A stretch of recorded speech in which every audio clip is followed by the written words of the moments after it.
तपोवन में चल रहे शीतकालीन सत्र के चौथे दिन सदन में कांग्रेस ने हिमाचल बेचने का मुद्दा उठाया। नेता प्रतिपक्ष मुकेश अग्निहोत्री ने पॉइंट ऑफ ऑर्डर के तहत कहा कि सत्तारूढ़ भाजपा सरकार पहले कर्ज ले रही है और इसके बाद पर्यटन विकास निगम की संपत्तियों को बेचा जा रहा है। मुकेश अग्निहोत्री जब सदन में अपनी बात रख रहे थे कि सत्ता पक्ष की ओर से संसदीय कार्य मंत्री सुरेश भारद्वाज खड़े होकर विपक्ष के आरोपों को नकार रहे थे। इस दौरान सत्ता पक्ष और विपक्ष के बीच काफी नोकझोंक हुई। कांग्रेस के सभी विधायक खड़े हो गए। इसके बाद विरोध स्वरूप सभी कांग्रेसी विधायक सदन के बीच आकर नारेबाजी करने लगे। प्रदेश की संपत्तियां बेचने के विषय पर जल शक्ति मंत्री अपना वक्तव्य देने लगे थे कि विपक्ष की ओर से विरोध स्वरूप जोरदार हंगामा शुरू हुआ। शोर शराबे के बीच महेंद्र सिंह ने संपत्तियों के बारे में जानकारी दी और इस बीच विपक्ष विधानसभा से वॉकआउट कर गया। विपक्ष का आरोप है कि सरकार ने 200 करोड़ का कर्ज लेकर बनाई 4 संपत्तियां निजी क्षेत्र को औने पौने दामों में बेच दी है। सदन के बाहर नेता प्रतिपक्ष मुकेश अग्निहोत्री ने कहा कि अगर इसी तरह सरकारी संपत्तियां बेची जाएगी तो इसका विरोध जारी रहेगा। अग्निहोत्री ने कहा कि सत्ता में आते ही इन सौदों को निरस्त किया जाएगा। अभी एडीबी से लोन लेके लगभग 200 करोड़ रुपए की प्रॉपर्टियां बनाई गई और ये 4 प्रॉपर्टियां जो है एक मुख्यमंत्री की कॉन्स्टिट्यूंसी में है और ये जंजाली में टूरिस्ट कल्चर सेंटर बना 27 करोड़ रुपए का और इसके बाद मंडी में एक सेंटर बना 42 करोड़ रुपए का। एक जो है बड़ागरा मनाली में सेंटर बना 47 करोड़ रुपए का। एक जो है क्यारी घाट आप जगह देख सकते हैं कन्वेंशन सेंटर 37 करोड़ रुपए का। ये 4 प्रॉपर्टियां लगभग 200 करोड़ रुपए के आसपास कर्जे लिए गए। कर्जे लेके प्रॉपर्टियां खड़ी करके इसको प्राइवेट हाथों में लुटा दिया गया। आप देखें कि मंडी की प्रॉपर्टी जो है मंडी में धांधली देखो। मुख्यमंत्री का गृह जिला है, वहाँ 2 प्रॉपर्टियां बनी। जो 42 करोड़ की प्रॉपर्टी है मंडी की, उसको इन्होंने सिर्फ 25 लाख रुपए में जो है एनुअल प्राइवेट पार्टी को दे दिया और ये 10 साल के लिए।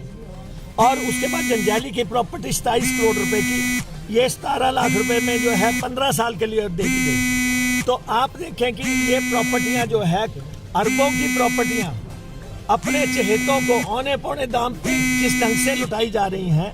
और ये पहले भी यहाँ पे ये होटल बेच रहे थे, तब भी यहाँ विधानसभा में मसला उठा था जब ये सारे होटल बेच रहे थे और उसके बाद होटलों को बेचने का प्रकरण रुका। इन्होंने इंक्वायरी ऑर्डर की, आज दिन तक उस इंक्वायरी की रिपोर्ट नहीं आई। उसके बाद अब अंदर खाते हशश मैनर में प्रॉपर्टियां तैयार की। एडीबी का कर्जा खड़ा हो गया हिमाचल प्रदेश पे और इन्होंने 10 साल के लिए 15 साल के लिए 10-15 साल के बाद तो प्रॉपर्टी ये बिकी गई, 15 साल के लिए बाहर चली गई। और उसमें सरकार ने क्या कमाया? 200 करोड़ रुपए लगा के अगर सरकार को 50 लाख रुपए आप मिल रहा है एनुअली, आप अंदाजा लगा सकते हैं कि कितनी चोर बाजारी, कितनी लूट है। इंटरेस्ट भी पूरा नहीं होगा उससे। 24 से 26 दिसंबर तक आयोजित किए जाने वाले युवा महोत्सव में हिमाचल प्रदेश के सभी जिलों से लगभग 650 युवा लड़के व लड़कियां विभिन्न सांस्कृतिक विधाओं की प्रतियोगिताओं में भाग लेंगे।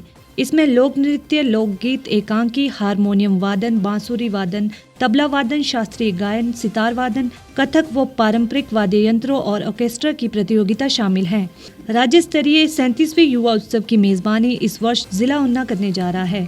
उपायुक्त ऊना राघव शर्मा ने युवा महोत्सव की तैयारियों को लेकर बुलाई गई एक समीक्षा बैठक की अध्यक्षता की। उपायुक्त राघव शर्मा ने युवा सेवाएं एवं खेल विभाग को निर्देश दिए कि आयोजन से संबंधित तैयारियों के लिए विभिन्न विभागों के अधिकारियों के साथ समन्वय स्थापित कर समय पर सभी तैयारियां पूरी करें। उन्होंने कहा कि ये प्रतियोगिताएं जिला मुख्यालय ऊना के इंदिरा गांधी स्टेडियम में 24 से 26 दिसंबर तक आयोजित की जाएगी। हिमाचल प्रदेश में कोरोना संक्रमण के मामलों में इन दिनों गिरावट देखने को मिली है। प्रदेश में कोरोना के एक्टिव केस 600 से भी कम है, जो एक राहत भरी खबर है। वहीं दूसरी तरफ प्रदेश में कोरोना के नए वेरिएंट ओमिक्रॉन को लेकर स्वास्थ्य विभाग अलर्ट है। इतना ही नहीं, विदेशों से आने वाले नागरिकों पर विशेष नजर रखी जा रही है। चंडीगढ़ में ओमिक्रॉन के मामले सामने आने के बाद प्रदेश सरकार ने शिमला, सोलन, सिरमौर, ऊना और कांगड़ा जिले में अलर्ट जारी किया है। प्रदेश में अभी कोई भी व्यक्ति ओमिक्रॉन वेरिएंट से संक्रमित नहीं मिला है। प्रदेश में विदेशों से लौटे लोगों के ओमिक्रॉन की जांच के लिए अभी तक जितने भी सैंपल भेजे गए हैं उनकी रिपोर्ट नेगेटिव आई है। शिमला के ऐतिहासिक रिज मैदान तक पहुंचने के लिए अब लोगों को चढ़ाई चढ़ने की मशक्कत नहीं करनी पड़ेगी। खासकर सर्दियों में सड़क पर पाला जमने और बर्फ गिरने की वजह से रिज से रिवोली बस स्टैंड पहुंचने के लिए लोगों को काफी मुश्किलों का सामना करना पड़ता है। लोग अब लिफ्ट और एस्केलेटर के जरिए चंद मिनटों में ही लक्कड़ बाजार बस स्टैंड से रिज पर पहुंच सकेंगे। स्मार्ट सिटी के तहत एस्केलेटर, लिफ्ट और स्काईवॉक का कार्य शुरू कर दिया गया है। शिमला नगर निगम के महापौर सत्या कौंडल ने कहा कि एस्केलेटर का कार्य शुरू कर दिया है, जिस पर 37 करोड़ का खर्च आएगा। महापौर ने बताया कि ये कार्य स्मार्ट सिटी के तहत किया जा रहा है। हमारा जो एक्सलेटर का कार्य है वो हमारा शुरू है और इसके साथ साथ हमने जो है रिच जो दसरा है इसका भी हमने जो है कार्य शुरू करना था। ये सारा कार्य जो है लगभग 37 करोड़ की लागत से स्मार्ट सिटी में बनने जा रहा है। तो इसमें जो है थोड़ी सी प्रॉब्लम हमें फॉरेस्ट की आ रही है। फॉरेस्ट हमें क्लियरेंस नहीं दे रहे हैं, जबकि ये जो लैंड है नगर निगम की है, सरकारी लैंड है। थोड़ा सा पोर्शन इसमें जो है फॉरेस्ट का आ रहा है और फॉरेस्ट इसमें जो है अभी तक हमें इसमें कोई क्लियरेंस नहीं दी है। तो हमारा फॉरेस्ट विभाग से आग्रह रहेगा कि जितने भी फॉरेस्ट के केसेस हैं उनको जल्दी से जल्दी स्वीकृति दी जाए। आपने देखा होगा कि जैसे हमारा संजौली चौक से जो एक बहुत ही बड़ा एक रास्ता कवर्ड पाथ बन रहा था, जिसमें पूरी शिमला की जनता ने और बाहर की जनता ने इसको अप्रिशिएट किया है, लेकिन इसमें भी थोड़ा सा जो है फॉरेस्ट की प्रॉब्लम आ रही है और कल ही हमने इसको प्रोसेस किया है। तो लॉन्गपुर में फॉरेस्ट के पास पड़ा है। इसमें 3-4 इंक्वायरियाँ हैं जिसको हम बहुत जल्दी सॉल्व करेंगे। और हिमाचल प्रदेश में कुछ दिन के सुहाने मौसम के बाद फिर से बारिश बर्फबारी की संभावना जताई गई है। मौसम विभाग के अनुसार 16 और 17 दिसंबर को मौसम खराब बना रहेगा। इस दौरान जहां प्रदेश की ऊंची चोटियों पर हिमपात होगा, तो वहीं कई क्षेत्रों में बारिश की भी संभावना है। हालांकि आज और कल समूचे प्रदेश में मौसम साफ रहने की संभावना है। वहीं दूसरी तरफ प्रदेश में ठंड का प्रकोप दिन ब दिन बढ़ता जा रहा है। लाहौल स्पीति में बीते दिनों हुई भारी हिमपात के बाद अभी तक जनजीवन पूरी तरह से पटरी पर नहीं लौट पाया है। जिला में अभी भी कुछ एक सड़कों पर वाहनों के पहिए थमे हुए हैं तथा पेयजल योजनाएं भी प्रभावित हैं। अब अगर ऐसे में एक बार फिर से बर्फबारी होती है तो लोगों को भारी दिक्कतों का सामना करना पड़ सकता है। जिला कुल्लू के अस्पताल में मरीजों को पर्ची बनवाने के लिए लाइन में खड़ा नहीं होना पड़ेगा। क्षेत्रीय अस्पताल कुल्लू के द्वारा मरीजों को ऑनलाइन रजिस्ट्रेशन की सुविधा दी जा रही है। इस सुविधा के माध्यम से लोग घर में ही अब अपनी ऑनलाइन पर्ची बनवा सकेंगे और कुल्लू अस्पताल में डॉक्टर से अपना इलाज करवा सकेंगे। क्षेत्रीय अस्पताल प्रबंधन द्वारा इस सेवा को शुरू किया जा रहा है। इस सेवा के माध्यम से मरीज घर बैठे ही अस्पताल की वेबसाइट पर जाकर रजिस्ट्रेशन कर पाएंगे। वहीं अस्पताल की वेबसाइट में ही उसे अस्पताल में उपस्थित डॉक्टरों के बारे में भी जानकारी मिल जाएगी। उपायुक्त कुल्लू आशुतोष गर्ग ने बताया कि RKS की बैठक में ये निर्णय लिया गया था कि कुल्लू अस्पताल में मरीजों को ऑनलाइन पर्ची की सुविधा प्रदान की जाएगी। उन्होंने बताया कि शनिवार से लोग अस्पताल आने से पहले ऑनलाइन रजिस्ट्रेशन करवाकर अपना उपचार करवा सकते हैं। उन्होंने बताया कि कुल्लू अस्पताल प्रबंधन ने अपने स्तर पर इस सेवा को शुरू करने का निर्णय लिया है और इसे सुचारू रूप से चलाने के लिए खाका भी तैयार किया गया है। इस व्यवस्था के शुरू होने से महिलाओं व बुजुर्गों को काफ़ी सुविधा मिलेगी। हमने रिसेंटली RKS की मीटिंग में ये डिसीजन लिया था कि पेशेंट्स जो हॉस्पिटल में OPD के लिए यहाँ पे आते हैं, कई बारी जो है वो रजिस्ट्रेशन के लिए लाइन में लगना पड़ता है और उसमें समय लगता है। तो उसके लिए ऑनलाइन रजिस्ट्रेशन सुविधा की हमने बात करी थी और बहुत खुशी की बात है कि वो सुविधा जो है अब हम सभी जिलावासियों के लिए उसको शुरू कर रहे हैं। और सबसे बड़ी बात है कि इसको इन हाउस जो यहाँ की CMO साहब की टीम है, इन्होंने खुद ही डेवलप किया है और इसके माध्यम से लोग जो हैं अब यहाँ आने से पहले अपना रजिस्ट्रेशन kulluhospital.com जो हमारी वेबसाइट है, इस वेबसाइट पे कर सकते हैं। उससे ये होगा कि आने के बाद उनको अपनी सारी की सारी डिटेल्स जो है वो दोबारा से नहीं बतानी पड़ेंगी और उस डेटा एंट्री में जो टाइम बचेगा उससे जो क्यू में खड़ा होना पड़ता था पेशेंट्स को, उसका भी वो क्यू छोटी होंगी और थोड़ी कम समय में जो है लोग अपना नंबर लेके OPD के लिए जा सकते हैं। उससे सभी को सहूलियत मिलेगी। उपायुक्त ने बताया कि जिला प्रशासन व स्वास्थ्य विभाग कुल्लू जिला वासियों की सुविधा के लिए हर संभव कार्य करने के लिए प्रयासरत है।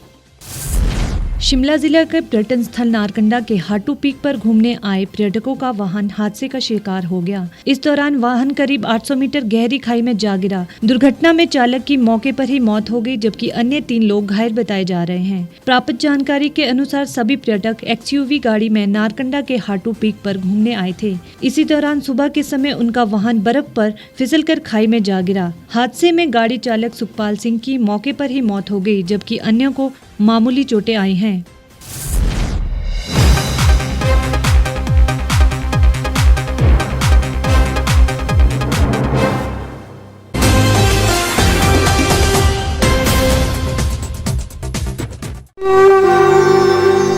भारतवर्ष, जिसे आप दशकों से सुनते आए हैं कि सोने की चिड़िया थी। इसके पंख पहले मुगलों ने कुतरे, फिर अंग्रेजों ने, और आज राजनीतिक प्राणी कोई कोर कसर नहीं छोड़ रहे। आज भी लगभग 25 करोड़ लोग रात को भूखे सोते हैं। करीब 2 करोड़ लोगों के पास घर नहीं है। भ्रष्टाचार में हमारा 176 देशों में 80 नंबर आता है। औसतन 100 महिलाओं के साथ हर दिन ज्यादतियां होती है और ना जाने क्या क्या। देश की संसद से कुछ ही दूरी पर चादर लपेटे सैकड़ों लोग सुबह नील गगन के नीचे सोए हुए मिलते हैं। क्या आप एक ऐसे भारत की परिकल्पना नहीं करना चाहेंगे जहां कुछ ऐसा किया जाए कि 1 वर्ष के भीतर देश में कोई भिखारी या लाचार भी आश्रयहीन न रहे? लोगों को सभी सरकारी सेवाएं घर द्वार पर ही प्रदान की जाएं ताकि दफ्तर या कर्मचारी के चक्कर ना काटने पड़े। भ्रष्टाचार जड़ से समाप्त हो जाएगा। सेवा प्रदाताओं की पब्लिक रेटिंग यानी जनाकलन और तकनीक द्वारा अपराधों का शून्यकरण किया जाए। स्वास्थ्य और आधारभूत शिक्षा सभी के लिए समान गुणवत्ता के साथ निशुल्क प्राप्त हो, और भी बहुत कुछ।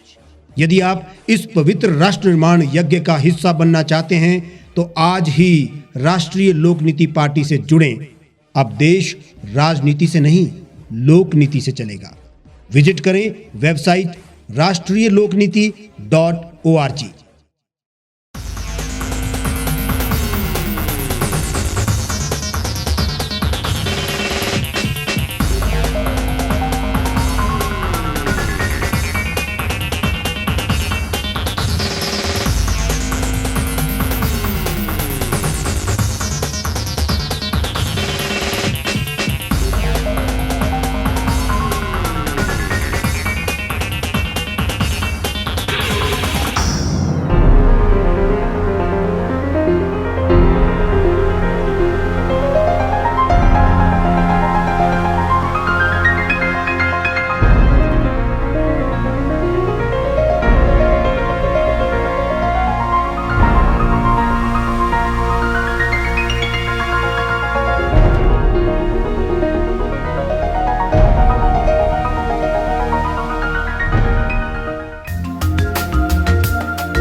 लेटेस्ट खबरों के लिए आप यूं ही देखते रहिए the reap times. Like, share और सब्सक्राइब करना ना भूलें।